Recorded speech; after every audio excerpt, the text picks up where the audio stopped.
pergumulan doa kami, dan telah tiba saatnya untuk kami belajar firman Tuhan, pesan-pesan Tuhan, kebenaran Tuhan, nasihat Tuhan yang Tuhan mau sampaikan kepada kami semua yang hadir pada kesempatan sore diberkati ini. Karena itu Tuhan, sebelum kami jauh masuk di dalam jam pemberitaan ini, kami mohon pimpinan Tuhan atas setiap kami yang hadir. Roh Kudus ambil alih atas semua kami yang hadir, sehingga dalam jam pemberitaan ini Injil Kristus, kebenaran ilahi boleh dinyatakan buat kami sekalian. Kami dikuatkan, kami semakin diteguhkan, kami semakin mengerti bagaimana kami boleh menjalani hari-hari hidup yang Tuhan percayakan kami lalui di bawah kolong langit ini. Terima kasih Bapa di sorga. Kami sadar benar bahwa kami semua yang hadir ini terbatas. Karena itu Tuhan, sebelum kami akan mendengar firman-Mu, Roh Kudus curahkan hikmat yang tak terbatas, kuasa pengurapan Allah menguasai hamba yang berbicara, bahkan semua yang mendengar. Ruangan tempat ini Tuhan sterilkan, kuduskan, dan biarkanlah jam pemberitaan ini benar-benar menjadi jam berkat buat kami sekalian. Terima kasih Tuhan, kami pulang dari tempat ini sebentar. Kami pulang tidak seperti kami datang tadi, tapi kami pulang dengan kekuatan yang baru yang Allah kerjakan di dalam jam pemberitaan ini. Terima kasih Tuhan, ini hidup kami. Kami telah siap untuk mendengar firman. Di dalam nama Tuhan Yesus Kristus kami berdoa. Semua kita yang siap diberkati bersama saya katakan amin. Shalom. Puji Tuhan. Bapak Ibu Saudara yang terkasih di dalam Tuhan Yesus Kristus, hari ini kita masih terus ada di dalam perayaan minggu-minggu sengsara, dan karena itulah saya akan berbicara seputaran hal-hal yang berkaitan dengan minggu-minggu sengsara. Mari kita buka Injil Matius pasal yang ke-26 ayat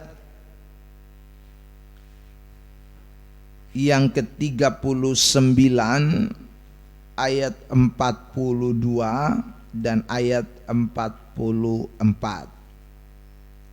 Matius 26 ayat yang ke-39 pertama, lalu kita lompat di ayat 42, lalu yang terakhir di ayat 44. Baik, kita baca terlebih dahulu ayat yang ke-39. 1, 2, 3.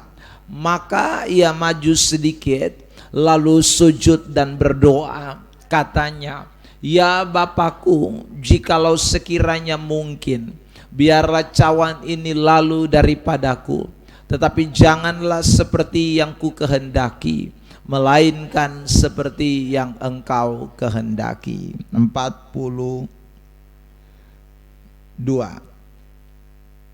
1, 2, 3. Lalu ia pergi untuk kedua kalinya dan berdoa, katanya, "Ya Bapakku, jikalau cawan ini tidak mungkin lalu, kecuali apabila aku meminumnya, jadilah kehendak-Mu." 44. 1, 2, 3. Ia membiarkan mereka di situ, lalu pergi dan berdoa untuk ketiga kalinya dan mengucapkan doa yang itu juga.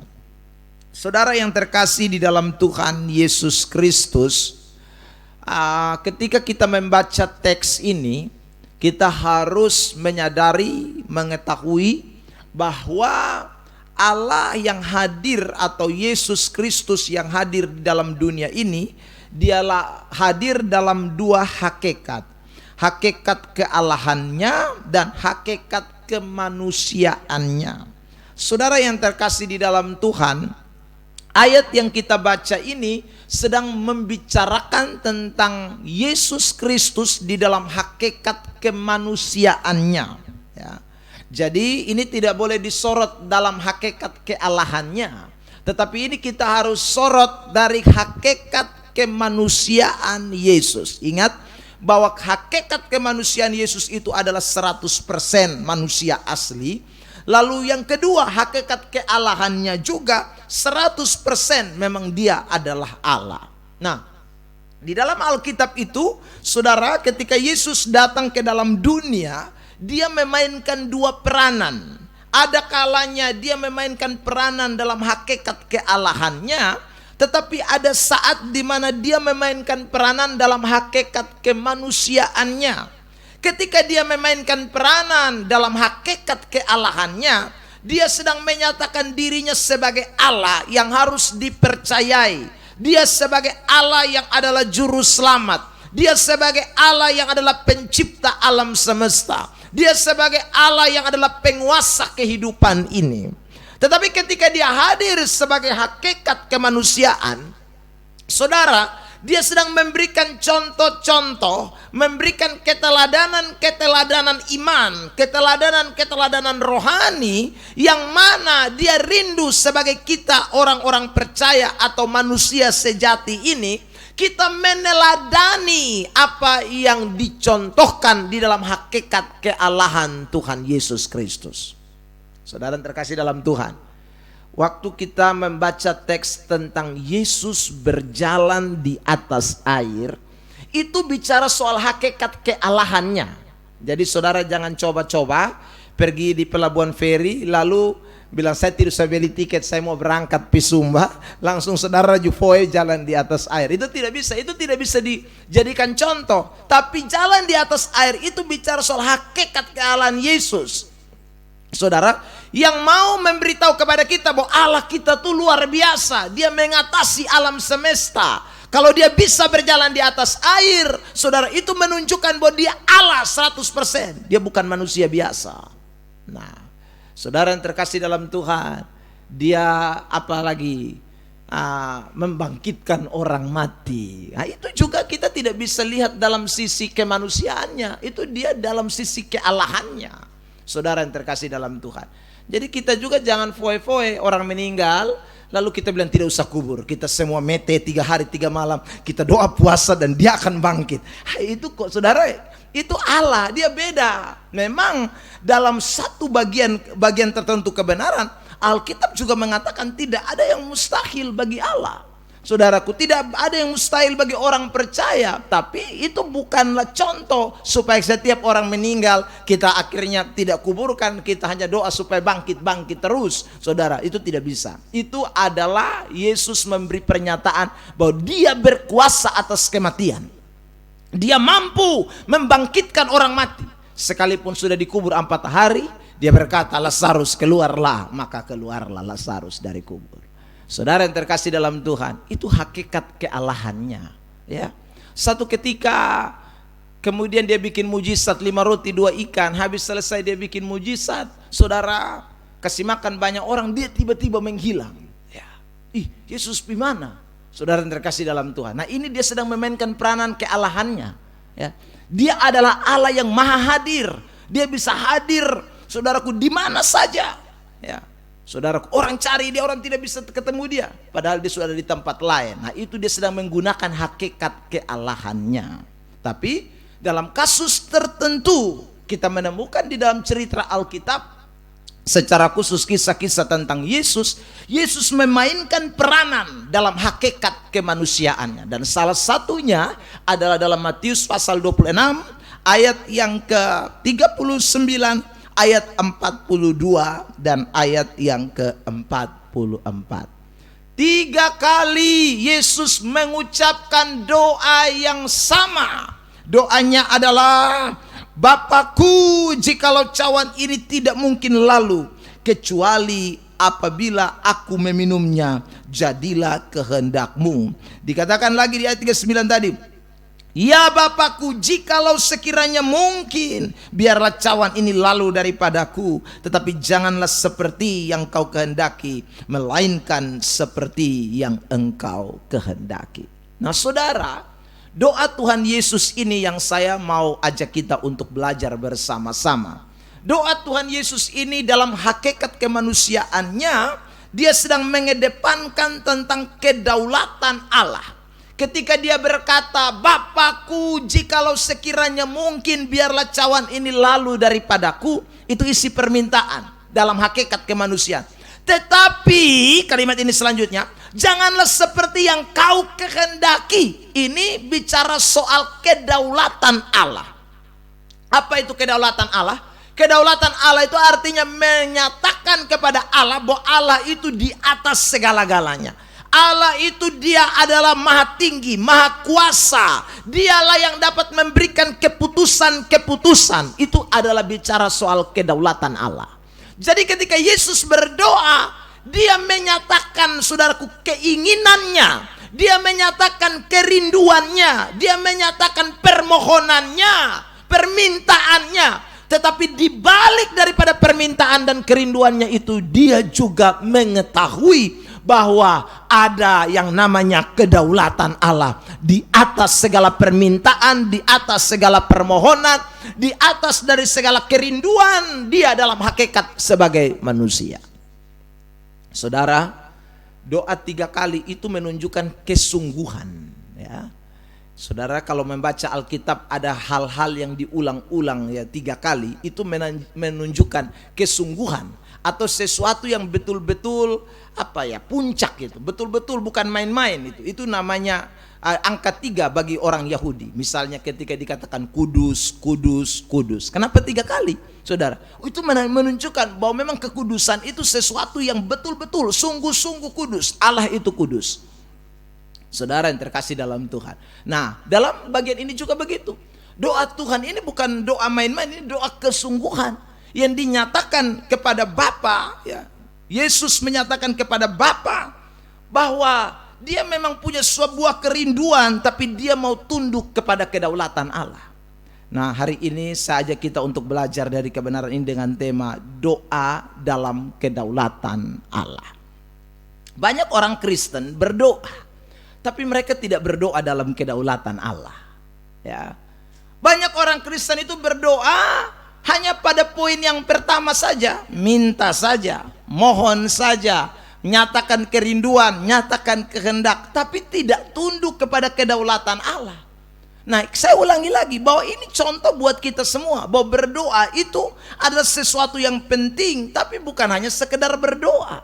Orang Kristen yang berdoa harus menyadari bahwa isi dari dalam doa itu adalah bicara tentang permintaan kita, permohonan kita, tapi juga sekaligus adalah pengakuan kita tentang kedaulatan Allah, kemahakuasaan Allah, kedahsyatan Allah di dalam hidup kita. Itulah doa yang berkenan kepada Allah. Ada amin? Saudara yang terkasih di dalam Tuhan Yesus Kristus, kalau doa itu tanpa menyatakan kedaulatan Allah, itu sama saja dengan kita ini lebih berkuasa dari Allah, ya. Kalau doa ini saudara kita nyatakan tanpa meminta kemahakuasaan dan kedaulatan Allah, kemahatinggian Allah dalam hidup kita, maka saudaraku, kita ini jadi Tuhan dan Yesus jadi hamba. Karena kita minta harus, kita minta ya, saya punya mau begini, harus saudara.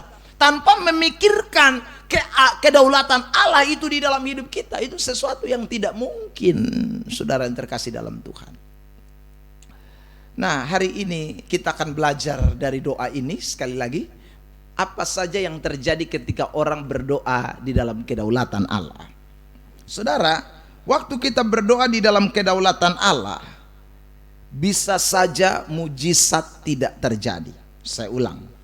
Waktu kita berdoa di dalam kedaulatan Allah, bisa saja mujizat tidak terjadi. Apa yang kita minta tidak dikabulkan. Apa yang kita minta itu tidak dijawab sesuai. Saudara terkasih dalam Tuhan, ini waktu kita berdoa dalam kedaulatan Allah, ya. Bisa jadi apa yang saudara minta itu juga kemudian dikabulkan, atau mujizat itu bisa terjadi. Jadi ini 2 kemungkinan yang harus dipikirkan ketika orang berdoa di dalam kedaulatan Allah. Saya ulangi lagi, ini pernyataan, ini penting, saudara. Jadi waktu kita berdoa dalam kedaulatan Allah, mesti taruh 2 kemungkinan di dalam pikiran kita sebagai manusia. Kemungkinan yang pertama, Allah tidak akan melakukan mujizatnya buat kita, saudara. Allah tidak akan memberikan apa yang kita minta. Itu kemungkinan yang pertama. Ya, saudara lihat di dalam teks ini Yesus doa tadi saya katakan 3 kali, itu berarti kesungguhan. Saya tanya kepada kita semua, tolong jawab. Apakah mujizat terjadi? Jawab dengan sungguh. Ya, tidak terjadi. Kalau terjadi maka Yesus tidak usah disalibkan. Ya. Kalau terjadi maka Yudas tidak jadi pengkhianat. Kalau terjadi maka saudara terkasih dalam Tuhan, hati daripada para imam-imam yang tadinya mau pergi tangkap Yesus itu Tuhan ubahkan, sehingga kemudian berunding dengan tentara-tentara Romawi dan bilang jangan, Yesus itu baik, jadi kita tidak usah pergi tangkap dia. Itu mujizat.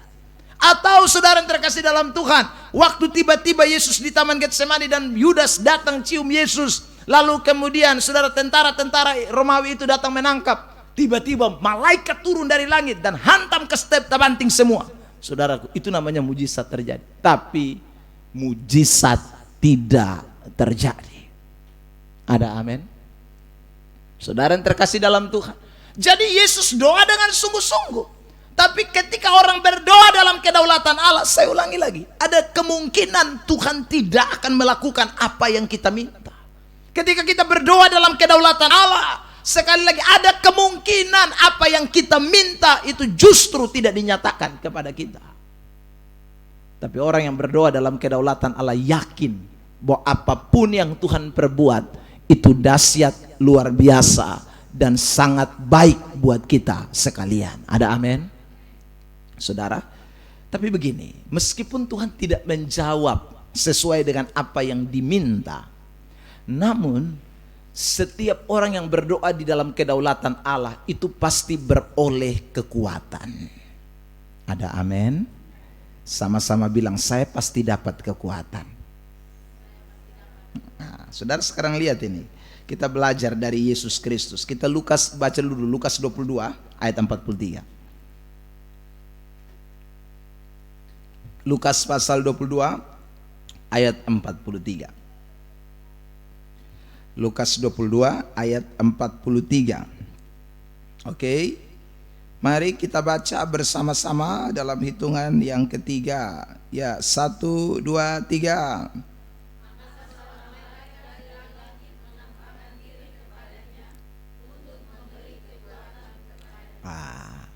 Jadi Tuhan tidak bikin mujizat. Bapa tidak menyatakan mujizat, tetapi ada malaikat yang datang untuk memberi kekuatan kepada Yesus. Jadi waktu dia berdoa sungguh-sungguh 3 kali, saudara terkasih, cawan itu tidak lalu. Cawan itu harus diminum, penderitaan harus dilewati. Tetapi sekali lagi Tuhan memberikan kekuatan kepadanya dalam hakikat kemanusiaan. Ada kekuatan Allah yang nyata. Jadi saudara, waktu kita pun berdoa dalam kedaulatan Allah, saya ulang, kadang mujizat tidak terjadi. Kadang jawabannya tidak seperti yang kita inginkan. Tapi itu tidak berarti Allah tidak bekerja. Itu tidak berarti kekuasaan Tuhan tidak nyata. Itu tidak berarti kedahsyatan Tuhan tidak berlaku atas hidup saudara dan saya. Waktu kita berdoa dalam kedaulatan Allah, Dia memberikan kekuatan di dalam hidup kita sekalian untuk melewati, untuk menjalani setiap bagian proses kehidupan yang kita sedang alami dalam hidup ini. Ada amin? Saudara yang terkasih dalam Tuhan Yesus Kristus, saya tunjukkan beberapa ayat perbandingan.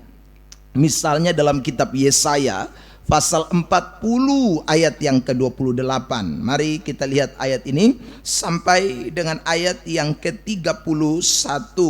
Ya, saya mau kita membaca teks-teks ini. Yesaya 40 ayat 28. 1, 2, 3. Tidakkah kau tahu dan tidakkah kau dengar? Tuhan ialah Allah yang kekal, yang menciptakan bumi dari ujung ke ujung. Ia tidak menjadi lelah dan tidak menjadi lesu, tidak terduga pengertiannya. Ini ayat bicara tentang kedaulatan Allah ini. Nah sekarang kita lihat ayat 29. Kalau Allah itu berdaulat, kita yakin dengan Dia, apa yang Dia lakukan kepada kita. Ayat ini mari kita baca 29, 1, 2, 3. Dia memberi kekuatan kepada yang lelah dan menambah semangat kepada yang tiada berdaya. Siapakah mereka yang diberi kekuatan? Kita lompat langsung di ayat 31. Di ayat 31 Mari kita membacanya. 1, 2, 3 kencang.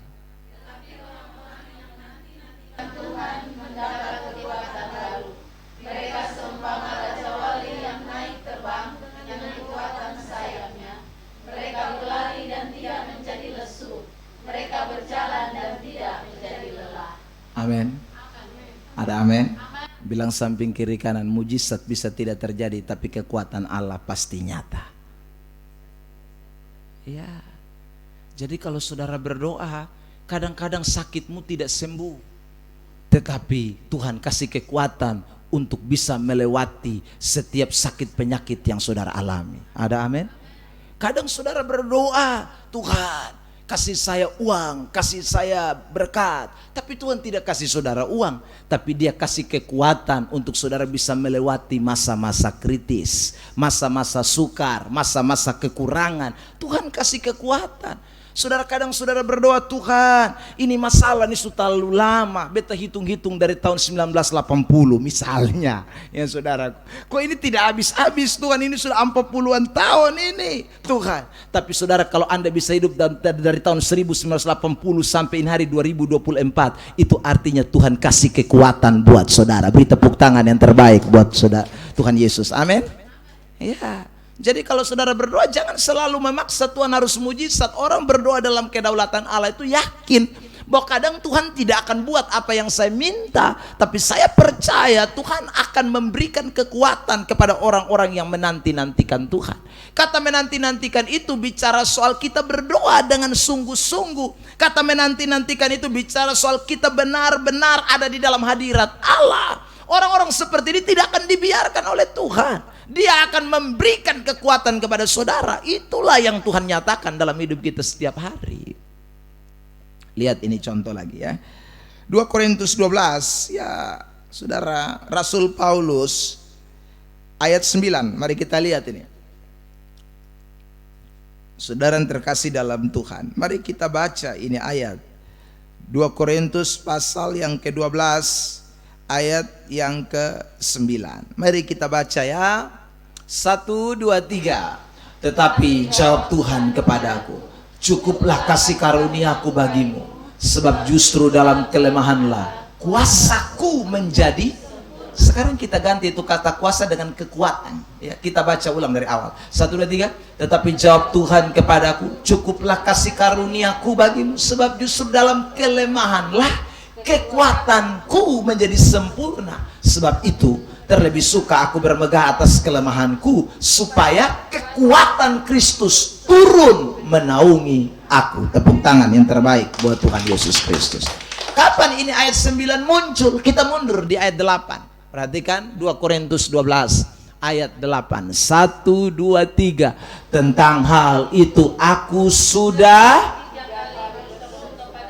berapa kali? Nah, saya ulang lagi, 3 kali itu angka bicara soal apa? Kesungguhan. Jadi saudara, Paulus sudah berdoa sungguh-sungguh itu. Sudah 3 kali, maksudnya bukan 3 kali dia berdoa, tapi menunjukkan bahwa dia sudah sungguh-sungguh berdoa. Supaya duri dalam daging itu diangkat. Supaya iblis yang menggocok itu mundur. Tapi kok enggak mundur-mundur? Ya saudara, justru tambah mengganggu terus. Nah, saudara terkasih dalam Tuhan, lalu Tuhan jawab di ayat 9, Pau, seandainya Paulus ini orang Kupang ya, Pau, dengar baik-baik, cukuplah beta pun kasih karunia untuk lu ya. Justru dalam lu pun kelemahan itulah beta pun kekuatan, beta pun kuasa menjadi sempurna atas engkau. Saudara yang terkasih dalam Tuhan. Jadi saya ulang, waktu kita berdoa kadang mujizat tidak terjadi. Waktu kita berdoa kadang apa yang kita minta tidak nyata. Tapi waktu kita berdoa pasti kekuatan Allah nyata atas hidup kita sekalian. Bilang dulu samping kiri kanan, makanya sungguh-sungguh berdoa. Ya. Saudara yang terkasih dalam Tuhan, ini keteladanan yang Tuhan Yesus berikan kepada kita semua. Nah, kekuatan apa saja yang Tuhan berikan kepada kita waktu kita sedang berdoa, hari ini kita akan perhatikan. Saudara yang terkasih di dalam Tuhan, sekarang kita perhatikan di dalam ayat yang ke-46 dari Injil Matius pasal 26. Matius pasal 26 ayat 46. Ya, kita baca 1, 2, 3. Bangunlah, marilah kita pergi. Dia yang menyerahkan aku sudah dekat. Bandingkan dengan ayat sebelumnya dari Injil Matius pasal 26. Saudara yang terkasih di dalam Tuhan, mari kita lihat sebelum dia berdoa. Matius 26. Saudara yang terkasih dalam Tuhan, saya ajak kita untuk memperhatikan ayat 38. 1, 2, 3. Lalu katanya kepada mereka, hatiku sangat sedih seperti mau mati rasanya. Tinggallah di sini dan berjaga-jagalah dengan aku. Tadi dia sedih, dia mau mati rasanya, saudara. Tapi setelah dia berdoa dan dia dapat kekuatan, ayat tadi mengatakan ayat 46, saudaraku, dia berkata, bangunlah, marilah kita pergi. Dia yang menyerahkan aku sudah dekat. Kalimat ini menunjukkan bahwa saudara, kekuatan Allah yang diberikan dalam hakikat kemanusiaan Yesus itu memberikan sebuah keberanian untuk menghadapi tantangan, memberikan keberanian untuk menghadapi situasi yang sukar, memberi keberanian untuk tidak menyerah di tengah keadaan. Justru dia mengatakan, bangun, mari kita pergi. Dia yang menyerahkan saya sudah dekat. Pergi ini bukan lari jauh, pergi ini justru mendekat kepada titik penderitaan. Pergi ini justru pergi menjemput penderitaan. Pergi ini justru menghadapi masalah yang ada di depannya. Tetapi kenapa sekarang dia tidak takut? Kenapa dia penuh keberanian, dia tidak sedih? Sekali lagi, karena waktu berdoa kekuatan Allah dinyatakan atas kehidupannya. Ada amin? Orang Kristen yang berdoa dalam kedaulatan Allah, yang memperoleh kekuatan dari Allah, hidupnya akan penuh warna keberanian. Saudara yang terkasih dalam Tuhan, tantangan ada, masalah ada, kesulitan ada, tetapi orang-orang yang berdoa dan memiliki kekuatan dari Allah akan berkata seperti Yesus, ayo mari kita hadapi, ayo kita lewati, bersama Tuhan kita akan lakukan perkara-perkara besar. Inilah orang-orang yang mendapat kekuatan dari Allah. Tapi kalau saudara tidak memperoleh kekuatan dari Allah, berdoa saudaranya mohon mujizat, tapi mujizat tidak terjadi, saudara, Anda akhirnya putus asa, kecewa, lari dari panggilan Tuhan, tidak sanggup menghadapi penderitaan yang ada di depan saudara, karena saudara tidak memiliki kekuatan dari Allah. Hari ini sekali lagi, belajarlah dari hakikat kemanusiaan Yesus ini. Saudara yang terkasih dalam Tuhan, bahwa waktu kita berdoa kita rindu kekuatan Allah menjadi sempurna atas hidup kita. Makanya tadi Paulus kita baca, dia juga tidak menyerah. Justru dia tambah berani menghadapi tantangan. Dia justru tambah berani menghadapi situasi-situasi yang sukar. Saudara yang terkasih dalam Tuhan. Dan memang Alkitab mengajarkan kepada kita untuk tidak boleh takut, ya, untuk tidak boleh lari dari masalah. Mari kita lihat beberapa ayat. 1 Petrus 3 ayat 14. 1 Petrus 3 ayat 14. Tetapi sekalipun kamu harus menderita juga karena kebenaran, kamu akan berbahagia. Sebab itu, jemaat sambung. 1, 2, 3.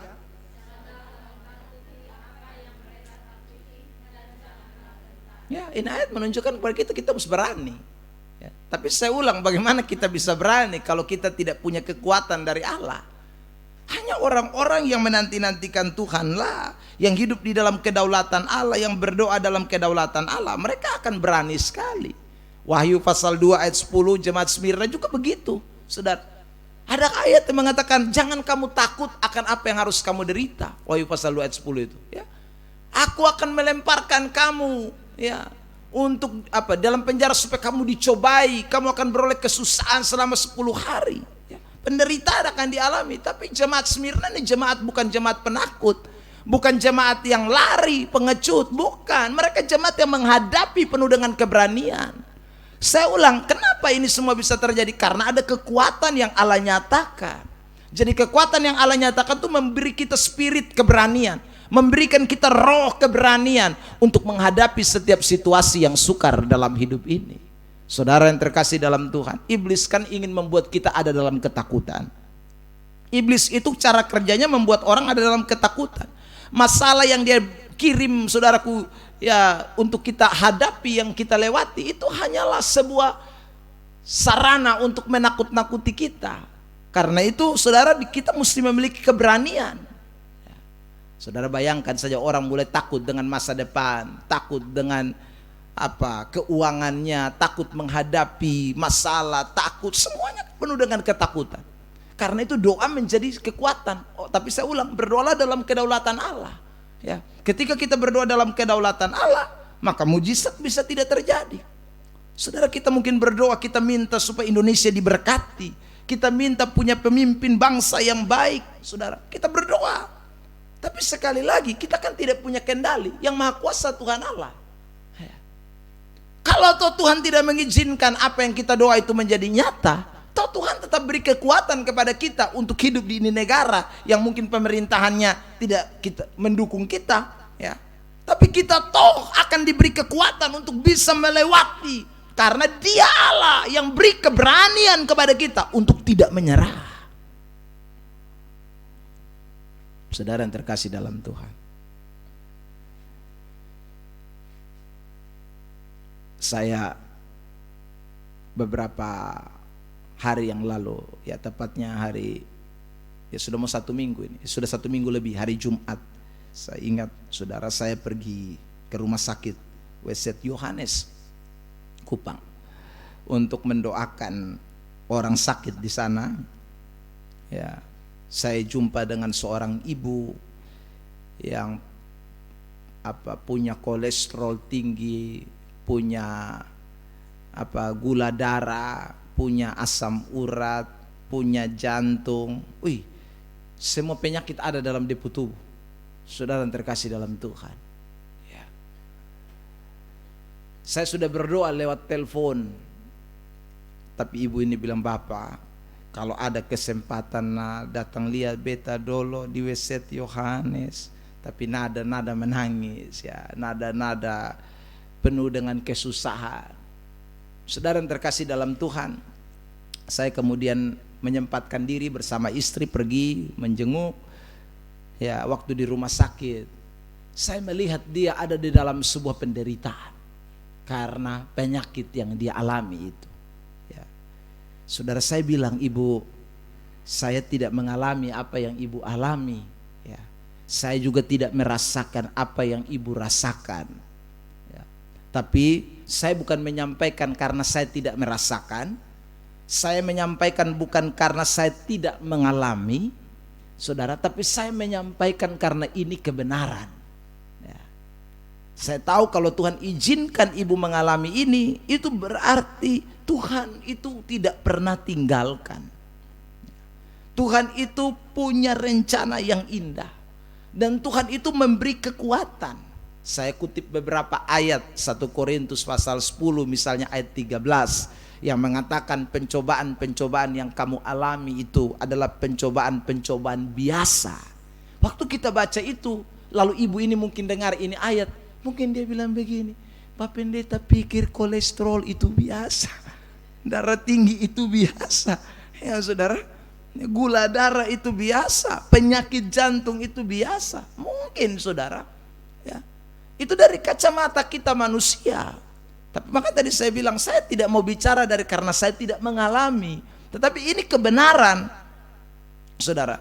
Lalu itu ayat bilang, ia memberi kamu kekuatan sehingga kamu dapat menanggungnya, ya. Kamu bisa melewatinya, ya.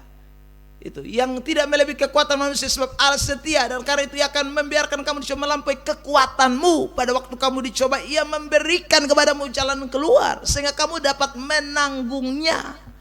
Kata menanggung itu berkaitan erat dengan kekuatan. Kalau tidak ada kekuatan, mau tanggung ke mana? Saudara terkasih dalam Tuhan, nah ini pasti karena ada Allah yang berperan, ada Kristus, ada Allah yang melakukan itu dalam hidup kita sekalian. Saudara yang terkasih, sehingga orang bisa menanggung, bisa berani melewati setiap tantangan yang dihadapi. Kalau tidak, tidak mungkin. Saudara yang terkasih dalam Tuhan, Ya. Sudah 1 minggu kemarin, tepat hari Jumat, saya kirim voice suara. Ya, saya bilang, "Shalom Ibu, bagaimana kondisinya?" Ya, lalu dia bilang begini, "Puji Tuhan Pak Pendeta, kolesterol sudah turun, gula darah sudah normal." Ya. Tapi ada tapi. Ya, tapi beta pun kaki dua-dua ini ketika di ronsen katanya ada semacam apa lagi? Muncul lagi penyakit baru lagi. Saudara terkasih dalam Tuhan, itulah manusia. Siapa kita yang tidak mengalami penderitaan? Siapa kita yang tidak mengalami kesukaran? Siapa kita tidak mengalami masalah? Kadang 1 belum selesai, muncul 1. Kadang 2 belum selesai, muncul 3. Saudara yang terkasih dalam Tuhan, tapi ingatlah baik-baik. Ketika kita berdoa, Allah beri kita kekuatan supaya kita tetap menanggungnya di dalam kekuatan yang Allah berikan. Penuh keberanian, penuh sukacita, berani menghadapi, tidak lari dari panggilan, tidak lari dari Kristus, tetap setia sampai mati. Seperti jemaat Smyrna, itu karena ada doa dalam kedaulatan Allah. Ada amin? Kalau saudara tidak doa dalam kedaulatan Allah, Allah tidak jawab, saudara putus asa. Saudara akan mulai rubah doa saudara. Tuhan, tadi kan saudara minta, "Tuhan sembuhkan saya. Aku yakin, aku percaya Engkau Allah Maha Kuasa. 2000 tahun yang lalu saja Engkau bangkitkan Lazarus. Aku yakin." Ya saudara, doa sesungguh-sungguh tidak jadi mujizat. Saudara, karena saudara tidak doa dalam kedaulatan Allah, doa saudara bisa berubah. "Tuhan, beta pikir kalau doa sungguh-sungguh tuh Tuhan jawab." Saudara lihat, ini kita sudah mulai persalahkan Tuhan ini. Ya, kita mulai persalahkan Tuhan. Ternyata Tuhan sesungguh-sungguh doa supuasa lai Tuhan. Kok masalah kok tambah banyak? Saudara mulai salahkan Tuhan. Karena saudara tidak doa dalam kedaulatan Allah, kekuatan tidak akan nyata. Lama-lama saudara bisa berkata sama Tuhan, "Tuhan, kalau begitu aku tidak doa lagi lah. Cuma ajak kok doa-doa, nggak ada mujizat." Saudara kan tidak doa lagi. Saudara rajin persekutuan doa, tapi karena sudah tidak betul-betul berdoa dalam kedaulatan Allah, saudaranya mencari hal-hal yang kelihatan, mujizat. Saudara yang terkasih dalam Tuhan, ketika engkau tidak mengalami itu, engkau akan berkata, "Ternyata PD air hidup itu apinya sudah mulai hilang." Ya saudara, iya. Saudara akan jadi kecewa. Karena saudara tidak hidup di dalam kedaulatan Allah. Doamu tidak dalam kedaulatan Allah. Tapi kalau engkau dalam kedaulatan Allah, engkau diberi kekuatan untuk berani menghadapi, menanggung segala sesuatu yang Tuhan izinkan terjadi dalam hidup saudara. Ada amin? Kedua, kalau Tuhan kasih kita kekuatan dalam berdoa sesuai dengan kedaulatan Allah, saudara yang terkasih, ayat ini mari kita baca bersama-sama. Pasal 26 ayat 49 Matius, pasal 26 49 sampai 50. Matius 26 49 sampai 50. Yes, kita baca. 1 2 3. Dan segera ia maju mendapatkan Yesus dan berkata, "Salam Rabi," lalu mencium dia. Tetapi Yesus berkata kepadanya, "Hai teman, untuk itukah engkau datang?" Maka majulah mereka memegang Yesus dan menangkapnya. Sekarang saya tanya, waktu Yudas datang dan berkata, "Salam Rabi," lalu cium Yesus, saya tanya, Yesus sudah tahu tidak kalau Yudas akan serahkan dia? Sudah tahu. Dalam hakikat kealahannya dia maha tahu. Jadi dia sudah tahu ini satu, ini datang cium beta, ini cium munafik. Ya. Ini cium putar balik. Ya. Saudara yang terkasih dalam Tuhan, tetapi Yesus punya kalimat menjawabnya itu sangat luar biasa. Saudara tahu, kalau ada orang yang benci saudara, saudara tahu itu orang benci saudara. Kira-kira waktu dia datang, saudara kasih apa sama dia? Ya. Loh, itu saudara pasti akan marah besar. Ya, saudara. Lu datang putar balik, muka pengkhianat, mungkin saudara akan omong begitu. Tapi saudara lihat apa kata-kata Yesus? "Hai teman, untuk itukah engkau datang?" Hai kawan, untuk itukah engkau datang? Petrus tidak terima baik. Saudara, makanya Petrus cabut pedang. Ya. Tapi Yesus mengatakan dengan begitu tenang, "Hai teman, untuk itukah engkau datang?" Orang yang diberi kekuatan oleh Allah ketika menghadapi penderitaan, ketika menghadapi situasi sulit, saudara yang terkasih di dalam Tuhan, saudara perhatikan, sikapnya, tindakannya berbeda dengan orang yang tidak berdoa di dalam kedaulatan Allah. Sikap dan tindakan menjadi berbeda. Saudara, Yesus menunjukkan kasih-Nya. Yesus menunjukkan, saudara yang terkasih dalam Tuhan, bagaimana Dia tidak mau membalas kejahatan dengan kejahatan. Saya beri kesimpulan, sekali lagi, orang yang kalau hidup di dalam kedaulatan Allah, kesempatan untuk tidak hidup di dalam kebenaran itu lebih kecil dibandingkan dengan orang yang hidupnya tidak, doanya tidak dalam kedaulatan Allah. Saudara yang terkasih, saya ini ketemu banyak orang yang suka mempersalahkan keadaan, suka mempersalahkan kondisi, suka mempersalahkan si A, si B, si C, ketika dia diperhadapkan dengan berbagai situasi kehidupan yang tidak menyenangkan. Bahkan saudara mungkin pernah dengar kasus yang cukup lama, ya, itu kasus cukup viral itu, ya, yang lahir tahun 90-an tidak tahu, ya, karena ini peristiwa sekitar terjadi tahun 80-an, 89, 90 ya, saudara yang terkasih dalam Tuhan. Di Bolok sana, orang bakar suanggi hidup-hidup, ikat di pohon, habis itu dong bakar hidup-hidup. Saudara yang terkasih, kenapa? Karena dong pikirin satu ini manusia, satu yang bikin susah kita, ya. Orang kalau tidak hidup dalam kedaulatan Allah, tindakan-tindakan anarkis bisa dibuat. Orang kalau tidak hidup di dalam kedaulatan Allah, dia akan pakai kekuatannya untuk mengatasi situasi, menghadapi masalah, menghadapi segala macam hal. Itu orang yang tidak hidup dalam kedaulatan Allah. Tapi orang yang hidup dalam kedaulatan Allah, dia tetap tunduk kepada kebenaran. Dia tetap punya hati seperti hati Yesus. Dia tetap melakukan apa yang menjadi kehendak Allah di dalam hidupnya. Saudara yang terkasih dalam Tuhan,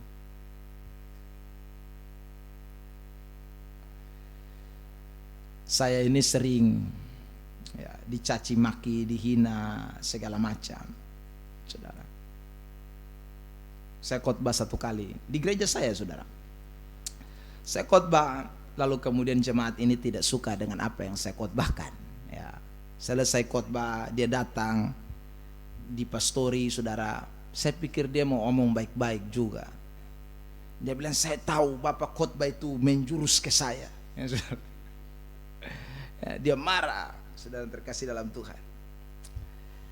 Lalu saya bilang begini, Ibu, kebenaran itu harus dinyatakan. Saya mau dengan santai-santai. Ya. Urusan Ibu mau terima atau tidak, itu urusan pribadi. Ya. Tapi kebenaran saya harus sampaikan. Kebenaran saya harus nyatakan. Saya tidak bisa tutupi yang namanya salah jadi benar, yang benar jadi salah. Saya tidak bisa juga memanipulasi kebenaran sehingga ikut-ikut saja yang apa yang Ibu rasa baik.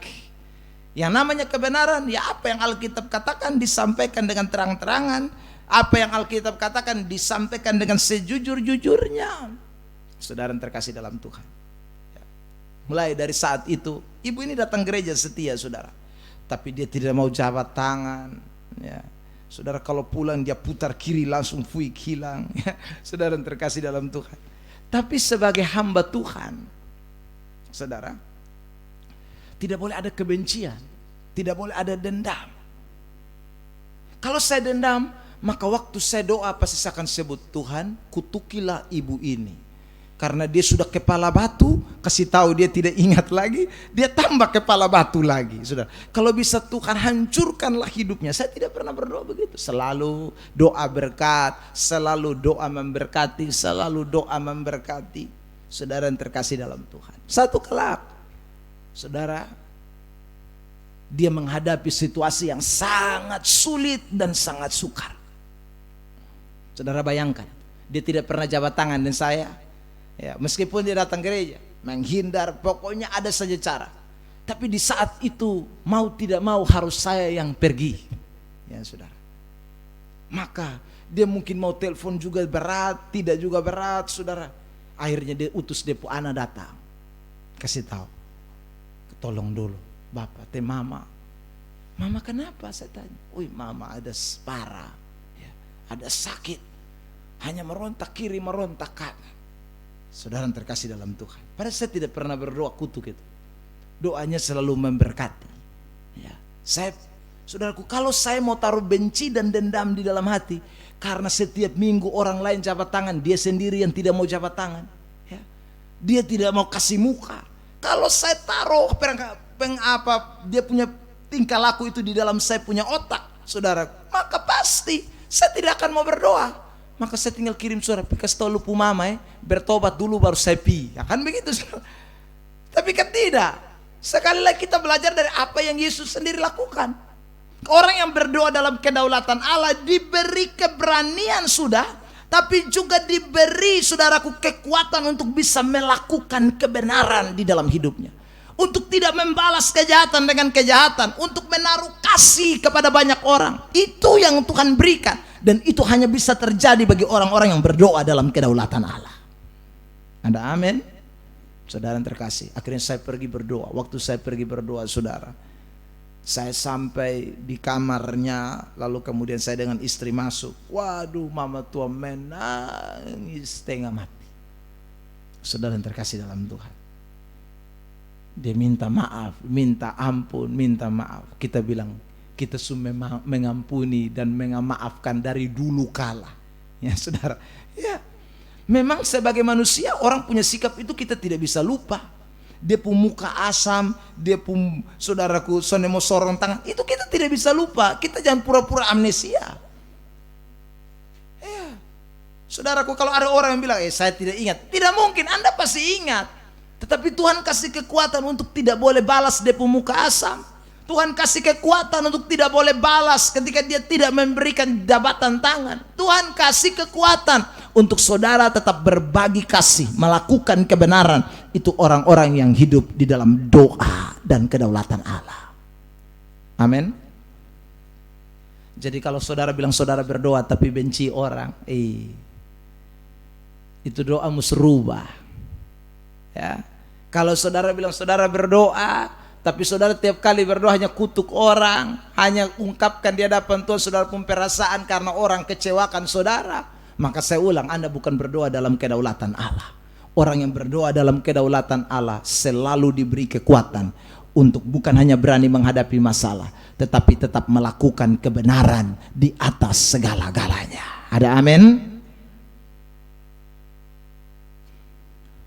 Bahkan saya pernah kubur jenazah, saudara, orang yang suaminya tampeleng saya, ya, dalam pelayanan, ludahi saya.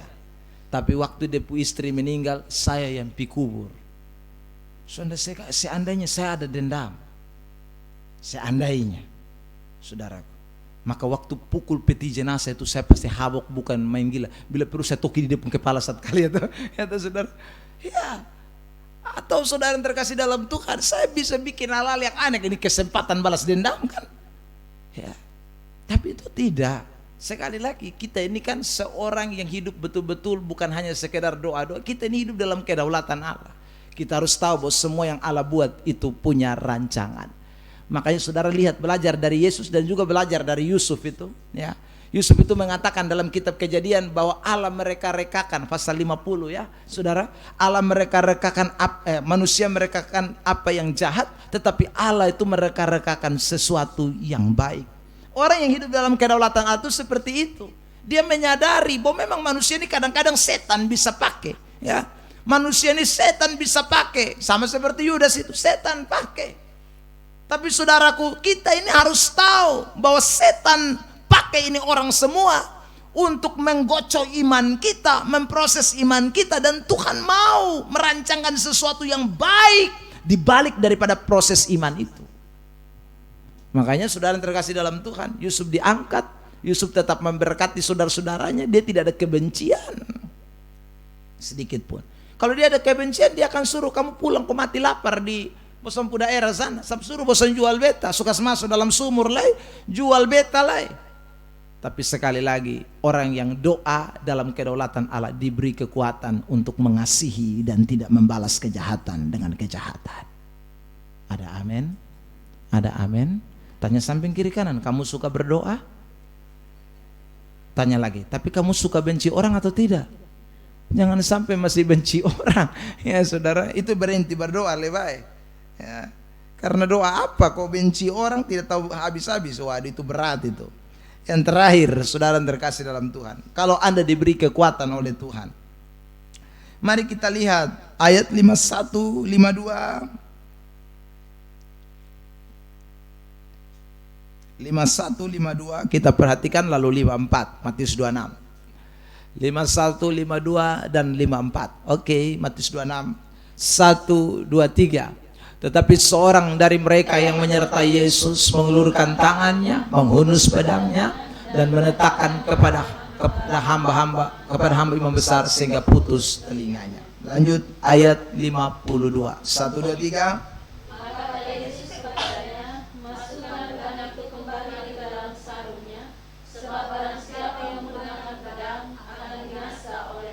Kenapa ini Petrus hela pedang? Karena dia tidak berdoa, tidak ada kekuatan. Akhirnya waktu terjadi peristiwa begini, kok pedang ada ini, kosong maju sudah, maju juga nah.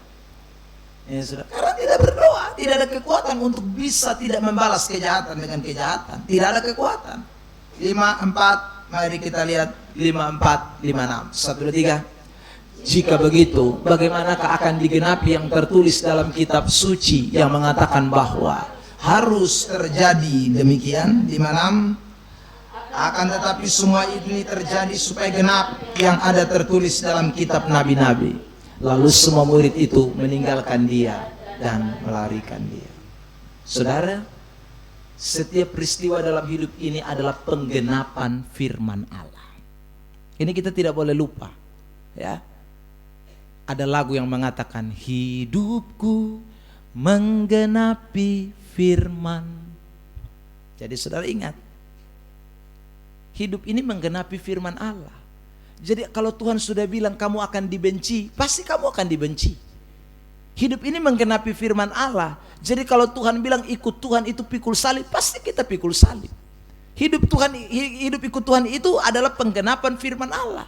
Jadi saudara terkasih dalam Tuhan, kalau Tuhan bilang karena aku kamu akan dicela, kamu akan difitnahkan segala yang jahat, itu pasti akan terjadi, tidak bisa tidak. Makanya waktu kita berdoa, kita harus ingat, bukan kehendak kita yang jadi, bukan kemauan kita yang jadi, tapi firman Allah yang harus digenapi di dalam hidup kita sekali. Ada amin? Jadi saudara yang terkasih dalam Tuhan, itu tidak bisa terhindarkan dari hidup orang-orang percaya. Jadi hidup kekristenan itu menggenapi kebenaran, bukan menggenapi keinginan, bukan menggenapi cita-cita kita, bukan menggenapi kemauan kita, tapi menggenapi kebenaran firman Allah. Dan semua kebenaran itulah, saudaraku, yang sedang kita jalani dalam hidup kita setiap hari. Jadi berdoalah dalam kedaulatan Allah, supaya Anda dan saya belajar bahwa segala sesuatu yang terjadi dalam betapu hidup itu harus penggenapan firman. Penggenapan firman, bukan penggenapan kemauan saya, bukan penggenapan keinginan saya. Saya selalu katakan kepada orang-orang muda, saudara, ya, ketika pacaran, ingat, menikah itu menggenapi firman Tuhan, ya. Karena menggenapi kebenaran, maka lihatlah apa yang firman Allah katakan tentang bagaimana hidup berumah tangga, bagaimana mencari pasangan, mencari jodoh. Karena memang hidup ini menggenapi kebenaran. Tapi banyak orang kan doa itu paksa Tuhan, ya. Dia pun keinginan, Tuhan, beta terus terang Tuhan, kalau laki-laki lain beta son mau. Itu lu foy berat. Ya. Tuhan punya firman yang harus digenapi dalam hidup kita. Karena sekali lagi hidup ini adalah menggenapi kebenaran. Jadi Tuhan kasih kita kekuatan untuk bisa menggenapi kebenaran dalam hidup ini. Makanya Yesus bilang, bukan dia tidak bisa kirim malaikat datang kofu kas mati sandong, ya. Kes tabalik sandong itu yang datang dengan pedang mau tangkap Yesus, terlalu bisa. Apakah Tuhan Yesus tidak bisa rubah itu paku yang pakai paku itu saudaraku jadi tumpul sehingga pukul-pukul tidak terlalu bisa. Tuhan bisa bisa buat banyak hal, tapi dia tidak lakukan itu. Kenapa? Untuk menggenapi firman Allah. Kita pun demikian saudara, hidup ini menggenapi kebenaran.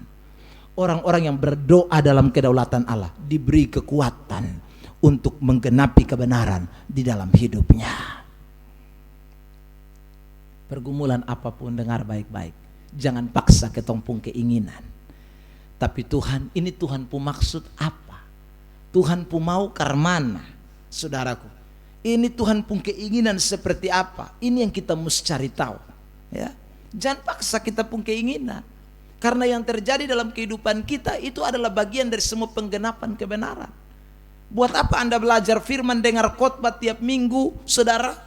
Bukan hanya tiap minggu lagi, hari-hari kebaktian terlalu banyak saudara dengar firman, buka YouTube dengar firman, buka Facebook dengar firman, dikirimin oleh teman lewat WA dan lain sebagainya. Dengar firman, itu firman itu mesti digenapi dalam ini hidup.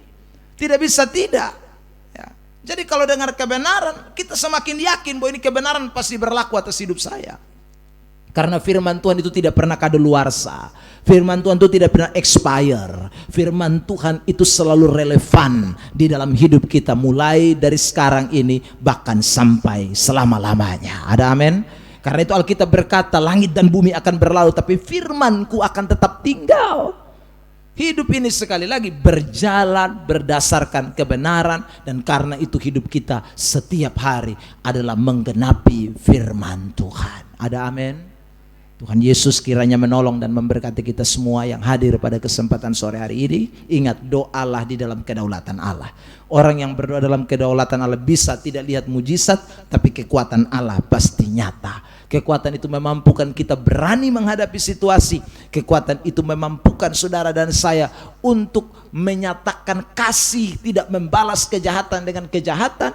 Dan kekuatan itu membuat saudara dan saya menggenapi kebenaran-kebenaran Alkitab di dalam hidup kita sekalian. Tuhan Yesus menolong kita semua dengan kebenarannya. Beri tepuk tangan terbaik buat Tuhan, dan kita mau bersyukur buat firman Tuhan yang kita dengarkan.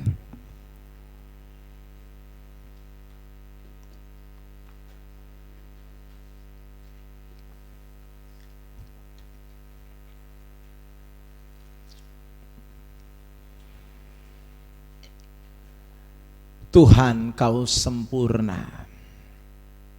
Kita nyanyikan ini pujian. Hidupku menggenapi firman.